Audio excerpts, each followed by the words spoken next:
ये कहानी है जो वास्तव में कुछ दिन पहले घटी थी।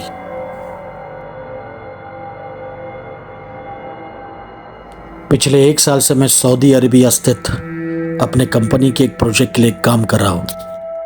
साल के इस आखिरी पड़ाव में मैं प्रोजेक्ट क्लोजिंग के काम से थोड़ा परेशान सा रहने लगा हूँ।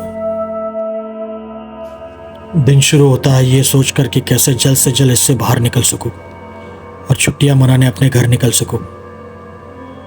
प्रोजेक्ट में कुछ अहम जिम्मेदारी वाले काम मुझ पर होने की वजह से मेरे सारे कलीग्स अपने घर भारत जा चुके थे। मुझे बस अपने आखिरी चरण के कुछ काम निपटा कर घर निकलना है। लेकिन साइट पर बातें कुछ इस प्रकार उलझ चुकी है कि चाहते हुए भी आज जल्दी से जल्दी काम निपटा कर निकल ही नहीं पा रहा हूँ। इसी परेशानी में रातों को नींद ना आना, सोच सोच कर पूरी रात गुजार देना, ये पिछले कई दिनों से आम बात हो चुकी है। इसी हालत में नींद आने के लिए मैंने कई प्रयास किए, लेकिन न जाने क्यों किसी बात का असर ही नहीं हो रहा था। मैंने कहीं पढ़ा था, अगर हम उतनी नींद ना लें जितनी हमें आमतौर पर ज़रूरी होती है, तो अपना शरीर अपने आप तुमसे किसी तरह जबरन नींद पूरी करवा ही लेता है। और इसी स्ट्रेस में एक रात मेरे दिमाग और मेरे शरीर ने जवाब दे दिया, और उस रात मुझे बड़ी जोरों से नींद आई। करीबन रात के 10:30 बजे हुए थे। वो नींद किसी ट्रांस से कम नहीं थी। जैसे मेरा शरीर सो रहा था, मगर मेरे दिमाग में काम को लेकर कई ख्याल दौड़ रहे थे।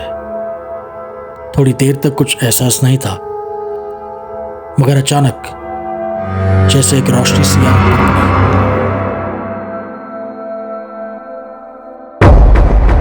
और ये क्या, अचानक मैंने अपने आप को साइट पर पाया, अपने पूरे इंजीनियरिंग के लिबास में। साइट पर काम जोरों शोरों से शुरू था।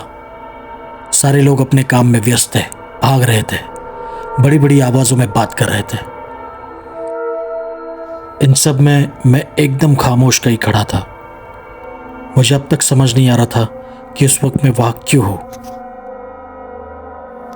थोड़ी देर तक यूं ही चला, और कुछ वक्त बाद जब मैं खुद ब खुद थोड़ा संवरने लगा, तब तक मैं फिर से अपने काम में पूरी तरह से उलझ चुका था। मेरे आसपास का शोर थोड़ा कम सुनाई देने लगा। मैं अपने ऑफिस में अकेला ही था, और बाहर साइट पे सारे लोगों का काम का शोर हल्के से सुनाई दे रहा था।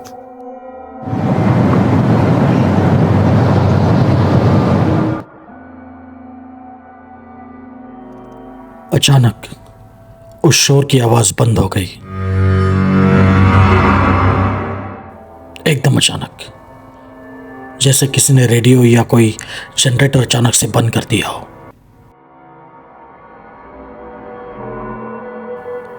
वो खामोशी अजीब सी थी।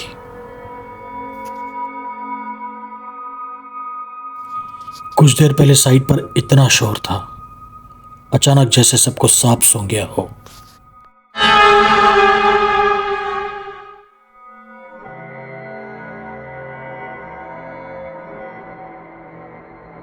लोग मेरी तरफ पीट करके खड़े थे, चुपचाप।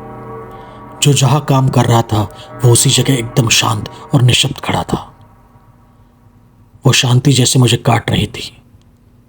वातावरण में अजीब सा डर का समा था। मेरे लिए सब कुछ अजीब था। मेरे सामने कुछ लोग इसी ट्रांस में खड़े थे।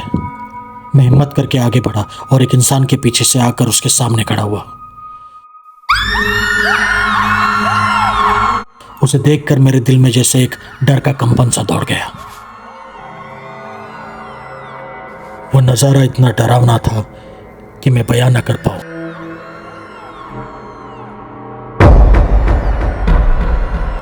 मैंने देखा कि सबकी आंखें किसी अनजान डर से बड़े से खुली हुई थी, और सबके ओठ शैतानी तरीकों से सिल दिए गए थे। दर्द से कोई भी चीख नहीं पा रहा था, मगर आंखों से काले आंसू निकल रहे थे, जिसमें कीड़े मकोड़े रेंग रहे थे।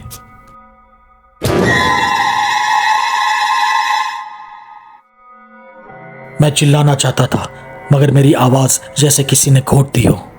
सारे लोग जैसे पत्थर की तरह खड़े थे और मेरी बेबसी देख रहे थे। मैंने पूरी ताकत से अपनी आवाज़ खोलने की कोशिश की और अपने दोनों हाथों से जोर जोर से चिल्लाने लगा, आखिर तुम सबको हुआ क्या है? आखिर तुम सबको हुआ क्या है? आखिर तुम सबको हुआ क्या है? धीरे धीरे मुझे मेरी ही आवाज़ एको होते हुए सुनाई दी और फिर एहसास होने लगा कि मैं जो चिल्ला रहा हूँ वो किसी बंद कमरे में से आ रही है। लेकिन जब पूरी तरह होश सवार है तो मुझे पता चला कि यह हकीकत नहीं सपना था। तब रात के 3 बज चुके थे।